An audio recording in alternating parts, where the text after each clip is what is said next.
हाय दोस्तों। आज एक न्यूज़ आई है कि अजय देवगन जो रिसेंट गलवान वैली में जो इंडियन मिलिट्री के साथ चाइनीज़ मिलिट्री की जो क्लैश हुई थी, जहाँ पे 20 हमारे जवान मतलब मातृभूमि के लिए इन्होंने बलिदान दिया। शहीद वर्ड यूज़ नहीं करूँगा बिकॉज़ ये इंडियन वर्ड नहीं है, बलिदान दिया था मातृभूमि के लिए। उनके ऊपर एक मूवी बनाएंगे। और एक भी न्यूज़ आई है कि 2021 में 15 अगस्त जो इंडिपेंडेंस डे मतलब हम लोग की स्वतंत्रता दिवस है, वहाँ पे उनकी और एक मूवी आने जा रही है मैदान करके, जो फुटबॉल के ऊपर बेस है। और कोई फुटबॉल इंडियन फुटबॉल के कोई स्ट्रगल के ऊपर कोई मतलब अनसंग हीरो के ऊपर वो मूवीज है। जैसे कि बहुत कम मूवीज ही होती है। इसमें साउथ की एक्ट्रेस प्रियामणि जो बहुत ही अच्छी एक्ट्रेस है, एंड बंगाली मूवीज के एक बहुत ही अच्छे एक्टर रुद्रनील घोष भी काम करेंगे। तो आप एक चीज नोट कर सकते हैं कि ये दोनों मूवीज पैट्रियोटिक है। फर्स्ट में आता हूँ गलवान मूवी के ऊपर। आप एक बात आपने नोटिस किया होगा कि हमारे देश में मिलिट्री के ऊपर काफी ज्यादा आई मीन मूवीज बनाने की स्कोप है, बट फिर भी हम लोगों ने नहीं बनाया, काफी कम मूवीज बनी है। द रीजन बीइंग हम लोग अपनी मिलिट्री से उतने जुड़े हुए नहीं है जितने अदर कंट्रीज या अदर देश अपने फौज से जुड़े हुए हैं। आप हॉलीवुड देखिए, हॉलीवुड में कितनी ज्यादा मिलिट्री के ऊपर मूवीज है। हम लोग की कंट्री ने 1962 वॉर किया है, 1965, 1967, 1971 कारगिल, एंड उसके ऊपर कश्मीर में तो रोज छोटे ना छोटे वॉर्स चलते ही रहते हैं। कितनी मूवीज बनी है, आई थिंक हमें हाथ में गिन सकता है। I think border, LOC Kargil में भी रिसेंटली उड़ी, और 5-6 से ज़्यादा मूवीज़ नहीं मिलेगी आपकी। और वो भी उसमें बड़े सुपरस्टार्स तो बहुत कम ही मिलेंगे। आई मीन जेपी दत्ता एक ऐसे डायरेक्टर जिन्होंने आई थिंक वॉर के ऊपर ये जॉनर का थोड़ा बहुत भी एक्सप्लोर किया है, बट अभी उनकी फिल्म मेकिंग स्टाइल थोड़ी पुरानी हो गई है। उनकी जो एक खास स्टाइल हुआ करती थी जेपी दत्ता की, बॉर्डर, एलओसी कारगिल, या कुछ साल पहले 2 साल पहले पलटन करके भी मूवी है कि मैसिव स्टार्स होते थे, 5-6 स्टार्स होते थे। और मतलब ओवर द टॉप वो मूवी होता था, रियलिस्टिक सिनेरियोज कम होते थे, और जनरली वाइफ या गर्लफ्रेंड दिखाते थे जो घर में है याद करो, एक सेट पैटर्न था। Border was one of my favourite movies, but वो उस टाइम पे चलता था। मॉडर्न डे वॉर मूवीज ये ज्यादा उरी स्टाइल में होना चाहिए, more to the core and realistic वाली। वो जेपी दत्ता टच खो चुके हैं, या उन्होंने उस टाइप की मूवी बनाई नहीं है, या उनको बॉलीवुड से उस टाइप का सपोर्ट शायद नहीं दिया है, जो may be Karan Johar and जो गैंग को जो सपोर्ट मिलता है। तो यहाँ पे मेन चीज है कि why Ajay Devgn patriotic movies क्यों बना रहे हैं, एंड इसके पीछे सबसे बड़ा रीजन है आप, यस, द ऑडियंस। हम और आप जैसे ऑडियंस। इस साल अजय देवगन की तानाजी मूवी आई थी जो near about 270 to 280 crore movie ने कमाई थी बॉक्स ऑफिस पे, and one of the highest grosser movie not only of 2020 में तो सिर्फ 3 ही महीने सिनेमा हॉल चले हैं। इनफैक्ट कि 2019 की भी जो सबसे बड़ी मूवी थी कबीर सिंह, उसका भी रिकॉर्ड तानाजी ने ब्रेक कर दिया है। यस।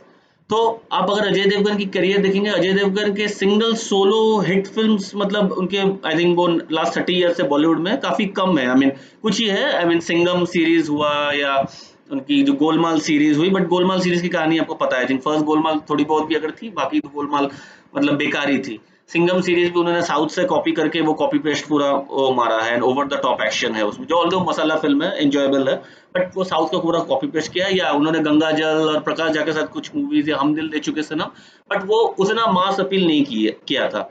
तो अजय देवगन नोस कि उनको पैट्रियोटिक मूवीज में काफी ज्यादा ऑडियंस पसंद करती है। दे लव पैट्रियोटिक मूवीज। जैसे कि अभी अक्षय कुमार या जॉन अब्राहम ने देखा है कि पब्लिक उनको पैट्रियोटिक मूवीज में पसंद करती है, देशभक्ति जो सिनेमा होती है उनमें पब्लिक उनको पसंद करती है। और दैट्स वाई अजय देवगन और भी ज्यादा पैट्रियोटिक मूवीज को लेके आ रहे हैं। तो मैं फील करता हूँ कि बॉलीवुड में और भी वॉर बेस्ड मूवीज बननी चाहिए। आई मीन आप सोचिए 1971 में जो वॉर हुआ था, वो इतना बड़ा इवेंट था, उसके ऊपर कई सारी मूवीज बन सकती, कई सारी मूवीज बन सकती है।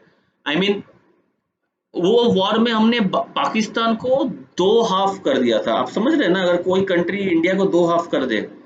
91,000 पाकिस्तानी आर्मी ने इंडिया के सामने सरेंडर किया था। यस, ये सेकेंड वर्ल्ड वॉर के बाद पहली बार हुआ था किसी आर्मी ने सरेंडर लेटर पे साइन किया था।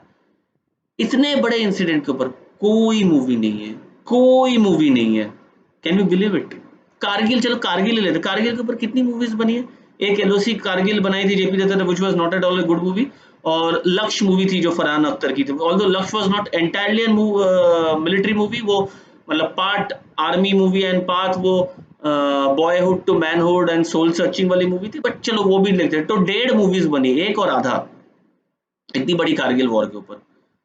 तो वही आप अगर यूएसए की मूवी देखेंगे, हॉलीवुड इंडस्ट्री देखेंगे, उन्होंने back to back Vietnam war हो, जिसके ऊपर रैम्बो बनी है, अफगानिस्तान वॉर हो, या फिर उनकी जो सेकेंड वर्ल्ड वॉर हुई थी, या फिर पर्ल हार्बर जो अटैक्स हुए थे, बैक टू बैक उन्होंने मूवी बनाई। Saving Private Ryan, Behind Enemy Lines, Enemy at the Gates, I mean Black Hawk Down, I mean अब बोल सकते रैम्बो की first second part, I mean back to back movies बनी है।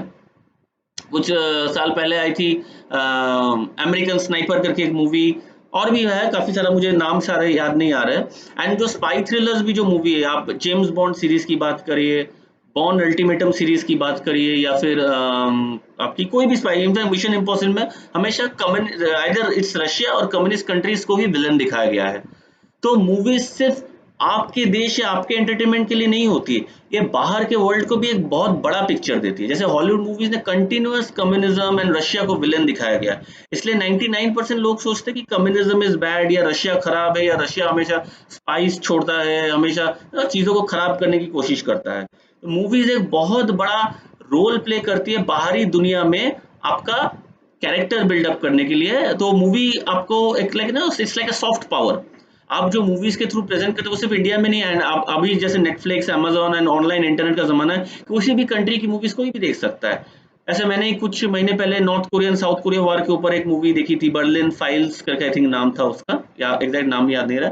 तो मुझे वहां से काफी चीजें पता चली। Movies is your window to the world, वो आपके देश को चीजें दिखाती है, एंड मैं इस अजय देवगन की स्टेप को 100% सल्यूट करता हूँ। तो ये बहुत ही अच्छा स्टेप है अजय देवगन जी, कांग्रेट्स, सल्यूट। एंड हमारे जो भी ये करण जौहर एंड जो नेपोटिज्म गैंग है, मैं उनको बोलूंगा और भी ज्यादा इंडियन आर्मी, इंडिया के ऊपर और भी ज्यादा ऐसी मूवीज आनी चाहिए। It's not only about patriotism, आप वॉर मूवीज लाइए, आप स्पाई थ्रिलर मूवीज लाइए, हिस्टोरिकल मूवीज लाइए। इंडिया में हिस्ट्री कूट कूट के भरा है। Get out of this Bollywood masala movies like student of the year and Humpty Sharma की दुल्हन है। और दुनिया मतलब इंडिया में तो लाखों करोड़िया कहानियां पड़ी हुई है। एंड और सबसे बड़ी बात है, हम एज एन ऑडियंस, हम अगर इस तरह की मूवी को और अप्रिशिएट करेंगे, जैसे हम लोगों ने तानाजी को किया था, एक स्मॉल बजट होने के बावजूद भी विकी कौशल को उरी से हम लोगों ने सुपरस्टार बनाया था। For a kind example, Uri 2019 में after your Kabir Singh second highest grossing movie थी। And at that time Vicky Kaushal was a very small star, I mean वो साइड रोल्स में आते थे सारी मूवी, उनकी सिंगल मूवी, सोलो मूवी इतनी बड़ी हिट गई। It's only the story, the content and the the execution. तो we audience are waiting for more truth based, more realistic and more war spy thriller movies जो सच्चाई को दिखाए। Please उसमें cover up मत करिएगा। ये आपका क्या नाम है, टाइगर जिंदा है, जैसे कि इंडिया पाकिस्तान भाई भाई है, एंड पाकिस्तान एंड इंडिया मिलके टेररिज्म के साथ लड़ रहे हैं, ये सब बुलशिट नहीं चाहिए। जो है वो दिखाइए, बिकॉज आज इंटरनेट का जमाना है, कोई भी चीज किसी से छुपी नहीं है।